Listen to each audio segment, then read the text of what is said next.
obviously, when the likes of Barcelona, Real Madrid become interested, then it's a different conversation because although top clubs in England can match the rewards in Real Madrid, very few clubs in this country can match the cachet of playing for a Real Madrid or a Barcelona. So I think that becomes an attraction.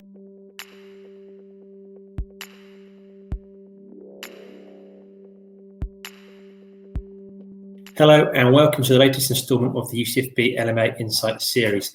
My name is Neil and today I'm joined by Mark Hughes, who has previously managed the likes of Stoke City, Blackburn Rovers and the Welsh national team. Not to forget his stellar playing career at the likes of Manchester United and Chelsea. Thank you for joining us, Mark. So I'll crack into the first question. As UCFB, we provide degrees for our students to go and work in football and sport. Can you tell us about the advantages of formal education for those who aspire to work in the football and sports industries? I think it's vitally important.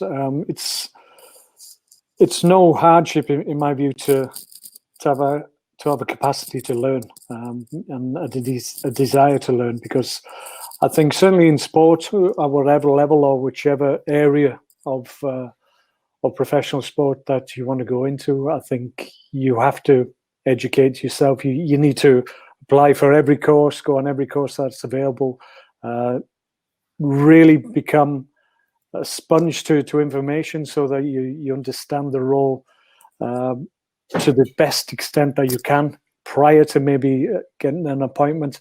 But certainly once you're in the role, don't think once you've got the role that's the end of your learning, because that's when it all begins. And that's why continuous development, CPD, is vitally important. It's something I've done throughout my career and it's been invaluable. There's no way I would have had the longevity in the game, both as a player and as a manager, if I hadn't have constantly reevaluated where I was in terms of my understanding of the game and where I needed to get to in terms of my knowledge of different areas of management, leadership, emotional intelligence, all those things that are all part and parcel of being a manager. And it's about going out there, seeking the knowledge that you need, seeking the knowledge that you know will sustain you if you're going to have a long career in the game. Also, you've had a long-established career in management at the highest level in football, Premier League and internationally. But if you were starting your management career now, knowing what you do, would you do anything differently? Well, given how the Premier League is at the top level, because for the majority of my career I've worked and played at the top level, so I'm basing these comments on that. Certainly, it's become less a British game, less an English game. It's more a European, it's more a world game now at the top level in the Premier League. So I think as a consequence of that, you're getting lots of different players coming to the league with different mindsets, different cultures, clearly different languages as well. And I think certainly languages is a huge thing. I think if you can push the envelopes to a certain extent, and sometimes for whatever reason, British people think it's more difficult to learn languages, or we don't get exposed to them well enough in school to have that base that all European countries seem to have in our language. So we are playing catch up to a certain extent, but I think it's really important that if you can have the string to your bow of a language, an alternative language, then I think that will help you, because it will just open so many doors, give you opportunities that you wouldn't have if you weren't able to converse in that different languages. So for me, obviously I had the opportunity to work abroad, but I didn't take that opportunity well enough. And that's something that I regret to this day, because I would love to have a second language, a language that I could converse in. Unfortunately, that's not the case. So I think the importance of languages has increased as time's gone on, certainly during my time in the game. And also there's immense pressure in football, no more so than at management level.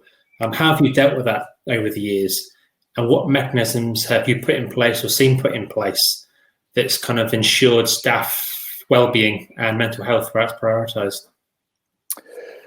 Yeah, I think there's a lot of good people in and around football clubs now, medical side, psychology side, certainly at the top level, that there's a role there. There's an understanding that the pressures are huge, certainly not for managers, coaches, players alike. So there's a need there, and that need has to be satisfied.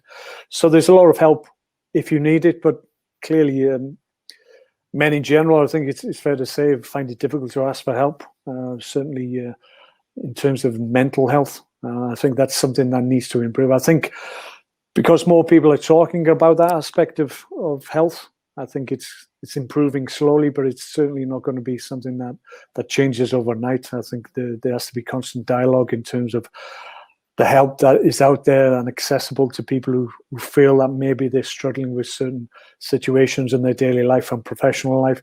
And as long as that information is out there and it's readily available and people know where to go, then I think that's vitally important, because it's a huge role being in management, but being in and around management as well, seeing how that affects people, sometimes can highlight your own situation a little bit more, and you always have to take care of yourself in terms of your own well-being. So having the knowledge of and the reassurance that there is help there, and you know which avenues to go down to receive that help is reassuring in itself. So I think it's really important. Lovely. And I want to go back to the start of your management career now, which was, you took a slightly maybe unusual route, starting at international level with the Welsh national team. What was your thought process behind taking that job, and was it something you couldn't turn down when it was offered? Well, it's strange circumstances, really. I can go through it quickly. I was with the Welsh squad who were actually playing a double header. We were playing Italy on the Saturday and Denmark on the Wednesday at home, where we were in Italy away from home in the first game, and unfortunately we got beaten 4-0, and the manager at that time, Bobby Gould, decided after that game that he was going to stand down, and in his wisdom he decided to recommend myself and Neville Southall to take the role for the game on the Wednesday. So if I'm honest, we were probably just chucked in the deep end, and it was a case of, well, we've got 2 or 3 days to try and get organised and see where we go with this. And up to that point, it wasn't something that I'd anticipated was going to happen so soon. I thought maybe in the future it was something that I'd like to pursue, but it was an opportunity. So yeah, I ran with it. We got through the game. Unfortunately, we got beat 2-0, but I actually surprised myself. I actually really enjoyed the process of trying to prepare a team and getting us organised to at least give us a chance to be able to compete. So that stayed with me, and then it was just a one-off situation at that point. But then obviously the Welsh FA were giving interviews to the people, and I'm thinking, well, goodness me, I need to apply, because irrespective of the fact I was still playing and I was still a professional player at the top level at that time, I felt, because I'd been given that confidence from actually being asked to do it for, albeit just one game, I felt I needed to apply for the job as well. So whether or not I was a cheap option, because obviously I was still getting paid as a player, so I didn't ask for a great deal. So maybe they felt it was a good appointment to get the cheaper option. But I felt it was an opportunity that I couldn't let go, and I didn't want it to pass me by, so to speak, because you never know what situations develop in the future, and sometimes opportunities become missed opportunities if you don't recognize them for what they are. So I applied, had an interview, and got the job for 2 games. So I had 2 more games to try and make an impression. Thankfully, after those 2 games, I got it for 4 years. So I must have done something well. And from that, obviously, you went on, you've had a very established career in the Premier League as a manager.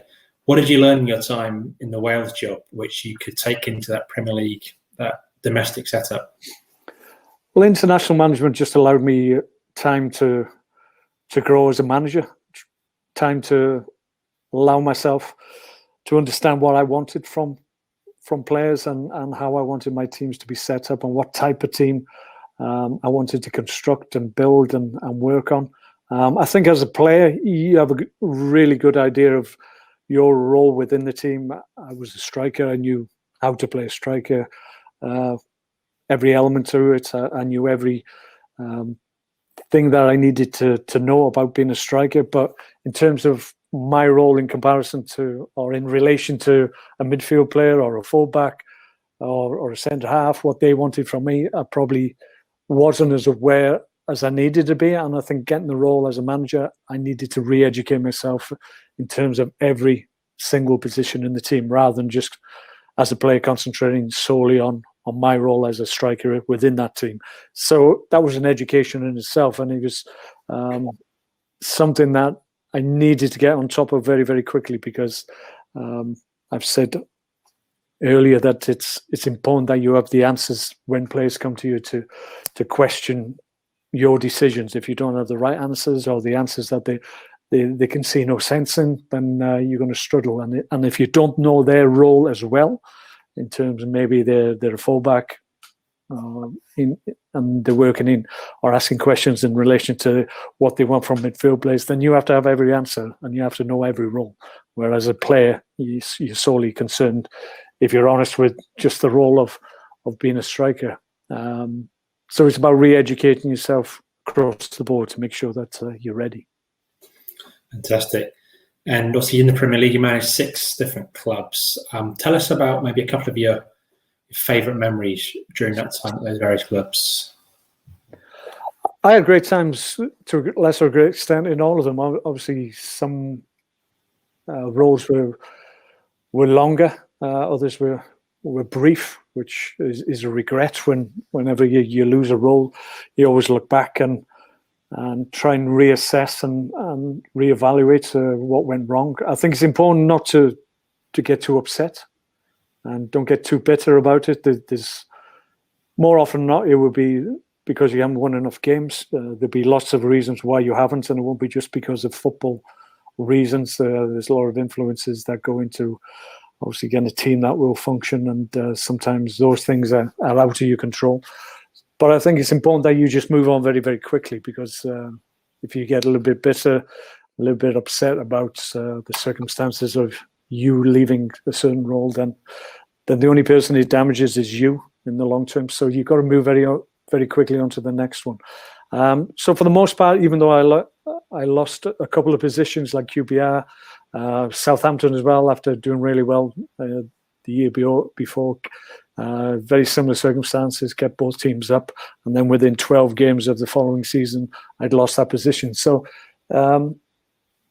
you can't allow yourself to dwell too much on those situations, because the truth of the matter, in football, there's more downs than there is ups, if we're honest, and you've just got to understand that and go with that, and understand when the highs happen, then you just got to really make the most of them. So I had a great time at Blackburn. My first role, it was a great club for me. Great support from the board. John Williams, who was my chairman at Blackburn, was outstanding chairman. I was very, very fortunate to have a chairman of his ilk for my first, obviously, position in football. For him to obviously, at times he held my hand and guided me and enabled me to make right decisions in terms of players and situations that he'd seen before. So he was a great help, and I think that's sometimes the luck you need in sport and in football.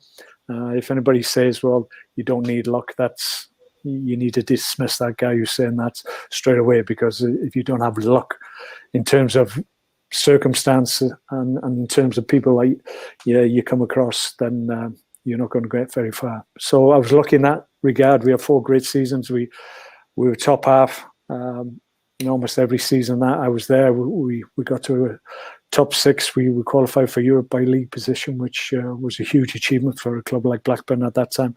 And my time at City was difficult, but really an enlightening in terms of understanding how people react to change and how change affects people in different ways. So that was something I could take from those experiences. But seeing a club rise so quickly and be so successful since I've left, it's really satisfying, because even though it's just a small part, and my part was just a small part in the beginning of the rise of Man City, I still feel great pride in terms of what I give to them at that time, because obviously I brought good players like Sir Vincent Kompany, Zabaleta, players of that type who were a big influence on the success they had in the future.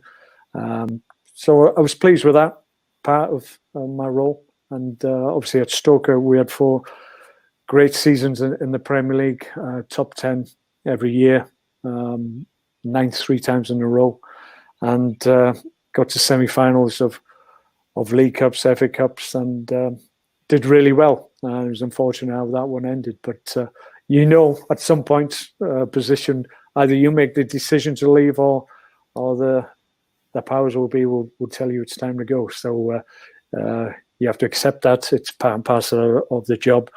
Don't be too upset about it. Move on and look for the next opportunity. Trying to get back to what you said there about there being more lows and highs, would it be fair to say then that you learn far more about yourself and the management game during those low moments than you would particularly when it's going really well?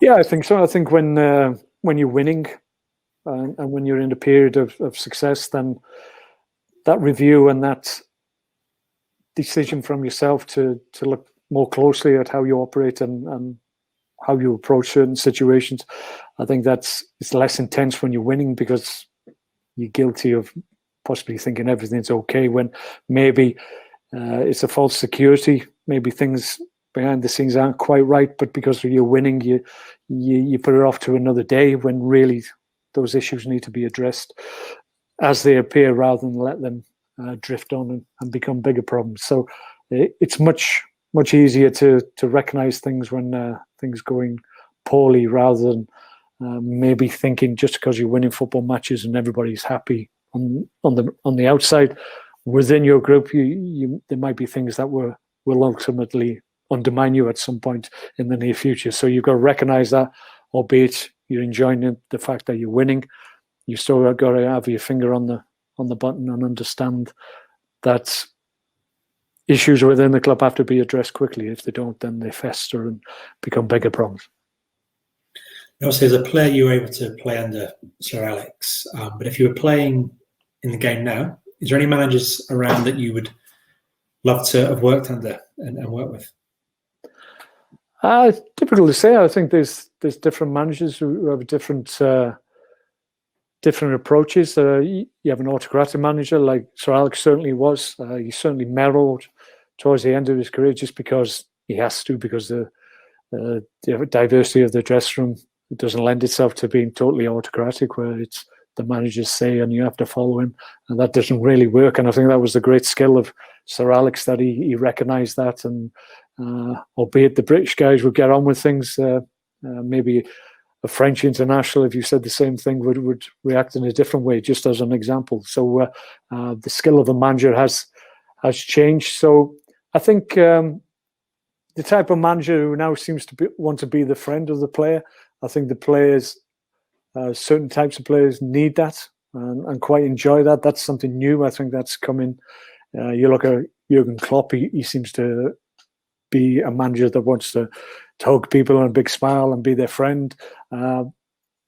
That's different than how it used to be. And if it's not natural to you, I don't think you can try and convert yourself to be that type of manager. You've got to be yourself, because the one thing players will always do, they will always recognize if you're trying to be something you're not. So you've got to be true to yourself and true to your own personality, and be what you know you are, so that you have that authenticity towards players, and they recognize that. But I think in terms of tactical understanding, like Sir Pep Guardiola, obviously, because he not only has the benefit of great players, which always helps and is always an advantage, but clearly he gets them to play in a certain manner. And you look at Pep Guardiola's teams, and they're easily recognizable because of the way he sets them up and what they're trying to achieve. So to be a player within that, I would imagine, if you got the right mindset, I think, and you've got that growth mindset that you want to get better, then I think being within that environment, I would imagine, would be really interesting and really stimulating for you as a player, because you know that you're getting a better understanding of the game that will help you possibly if you want to go into management and coaching yourself. Now, as a manager, you obviously coached, managed numerous very, very good players. Is there any one in particular which you enjoy managing, either because of how skillful they were or maybe through their ability to listen and learn to what you were saying to them? I think the players you remember most are the Mavericks, really. The ones that are more difficult because they test you as a manager more than most. Any number of them I came across, the likes of Craig Bellamy, would always test you as a manager. Great player. I got a lot of time for Craig and really enjoyed working with him and being a teammate of him. But he would always question why you were making certain decisions, and he needed answers. And more often than not, I always felt that I gave him the information that he needed to be better at what he did. The likes of Marko Arnautovic, a really big, strong character, but had mood swings and would change from maybe one week to another, and you'd have to recognize what state his mind was, or in terms of his application, and just flick the right switches so that you could get the best performance out of him. So those players are the ones I remember most, rather than the top players. More often than not, the top players can manage themselves, because that's the reason there's a top player in the first place, because they're being able to manage themselves, make the right decisions on the most occasions, and because the top players are the best players because they make better decisions than lesser players. So the top players, for the most part, will manage themselves, but the Maverick players who have the capacity and the ability to be top players just need a little bit more managing and manipulation to a certain extent to make sure you get the best out of them. That's great. I want to move on now to your playing career. And you touched on it earlier when we talked about the Wales job.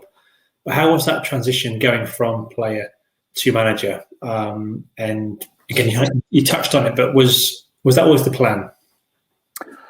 I don't think it was the plan. No, obviously I'd done my coaching badges, so I wanted to stay in the game in some capacity. Whether or not I felt I was going to be a manager, I don't think. If you talk to people in my early days, did they think I was going to be a manager? Probably not. I probably would have agreed with them at that point. But I think in those days, usually he was the loudest person in the dressing room. Invariably, captains used to get opportunities to get managers' jobs, and usually it was noise and no substance. In my view, a lot of people were getting opportunities, and I'm thinking, well, I don't think he knows the game, if I'm honest. So I was always a guy that thought deeply about the game. I was a student of the game myself. I like to understand why teams function better than other teams. So it was always in the back of my mind. I wanted to stay in the game in some capacity, but getting the opportunity to be the Welsh manager was important for me. It came sooner than I felt it would have done, but I was all the better for that. I think I've gone through the reasons of that. But I think it helped me because I went from being an international player to being a teammate to being an international manager and the guy in charge. And for me, it was difficult, but clearly it must have been difficult for my teammates as well. I never came out in my first meeting and said, right, I'm now the manager. You've got to call me gaffer, boss, or whatever people call them. I thought it was important that I was going to do it my way. I had to make these decisions, and my job was to make decisions in terms of the team itself, but I wasn't going to demand that I was now a different person and at a different level to guys the month before I was on the same pitch with. So I think as a consequence of that, I think the group that I'd left to manage really helped me. I had strong characters, the likes of Gary Speed, Chris Coleman, Ryan Giggs as well, all within that group who deep down wanted me to be successful, because we'd had a number of years where really the whole operation was poor. We had poor organisation, poor resources, pitches were poor, how we travelled wasn't correct, and I wanted to address that. I wanted to create an international environment that was appropriate for an international team, and I think they saw very early on that was where I was going to go. So I knew that they wanted me to be successful, and as a consequence, I think they cut me a little bit slack when maybe I wasn't performing as well as I could have done, certainly in those early days. And I think that's why they could see I was improving game on game, that they were really behind me and helped me to succeed in the role. And who was the best player you played against in your career, and why? What made them so good? It's difficult to say. I remember very early on in my career, I think it was my European debut. I played away at Juventus. I think it was only a couple of months in. It was my first season, obviously. Made my league debut and scored a few goals, and then got the nod for. It was a cup semi-final actually, and went to Turin, and I was marked by Claudio Gentile, who had a huge reputation as being quite physical and liked to intimidate fellow players, certainly strikers. I think he had a list of players that he'd sorted out over the years. So I went there as a 19-year-old, and acquitted myself quite well. So I was really pleased with that. I think that helped my manager at that time, Ron Atkinson, to have more confidence in my abilities and give me more trust, because I was able to go up against a world-class defender and cause that player a problem. So I do remember that. He was an outstanding defender. He was a defender in the Italian way, so to speak, where his sole role in the team was to stop the opposition scoring and stop them having influence on the game by fair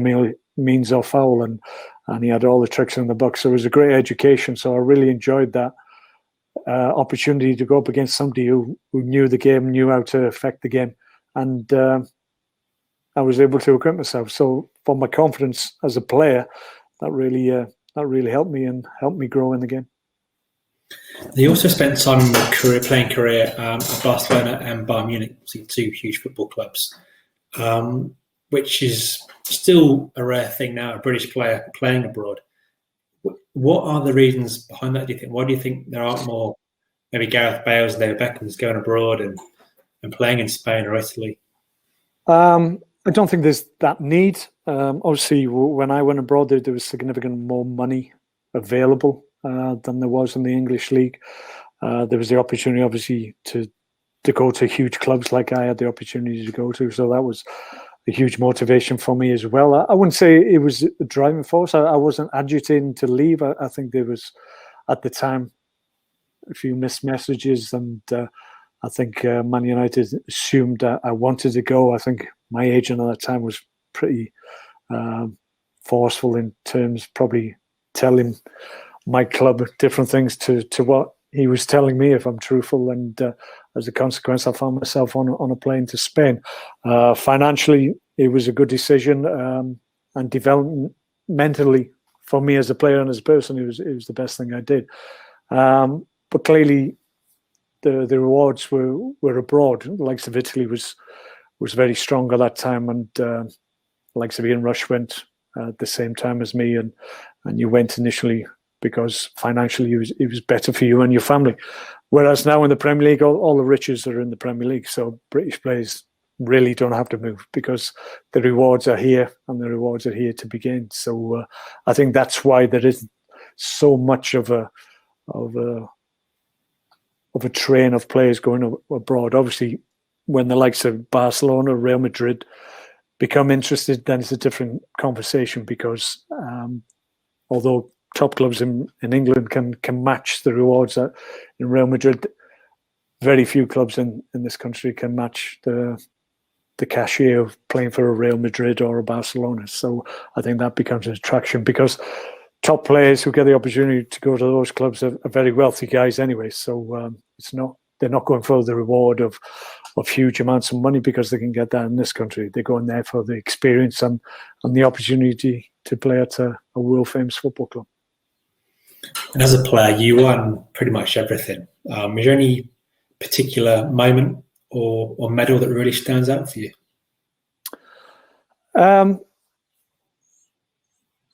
Difficult to say. I had fond memories of the first time I played at Wembley, obviously, and and won in '85. My abiding memory of that game was the fact I missed Brian Robson lifting the cup because I was halfway down the steps, still walking up, and while I had my head down, waiting to get up to the royal box, the cup had already gone up. So I made the vow, if I ever got the opportunity to go again, that I wouldn't miss out.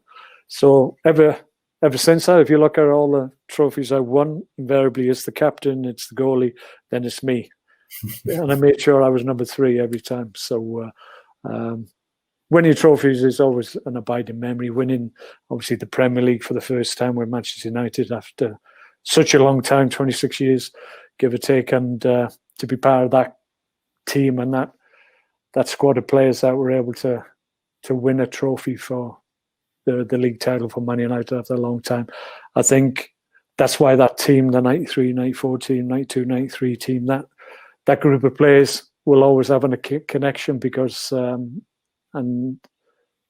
won the trophy after the Premier League trophy after so long. And I think that's why fans always reminisce about that team as well, because it was such a significant thing for the club at that time. So winning the league was great. My time at Chelsea, I had 3 trophies in the 3 seasons I was there. So that was a great time as well. Different period of my career, but nonetheless, really enjoyable.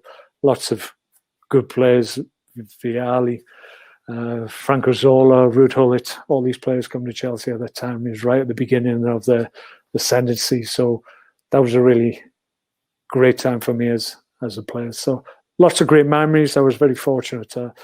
I played at great clubs with great people. So very difficult just to pick out 1 or 2. And obviously you say lots of great memories. Is there anything at all over your playing career that you would regret or change at all? You're very happy with how it all went? No, I can't regret anything. I think we've touched on when things go poorly. More often than not, that's been in my managerial career rather than in my football career. I was very fortunate to stay clear of injuries and played at good clubs and won trophies. Whereas it's been more difficult in management. I've had longevity as a manager, which some people don't have, so I'm proud of that. But invariably, at times you will lose your job, and that's the reality of the role. But still very proud of the clubs I managed and played for, and I'm pleased that at 56 years of age, I've, for the most part, been involved in professional sports. So that's something to be proud of.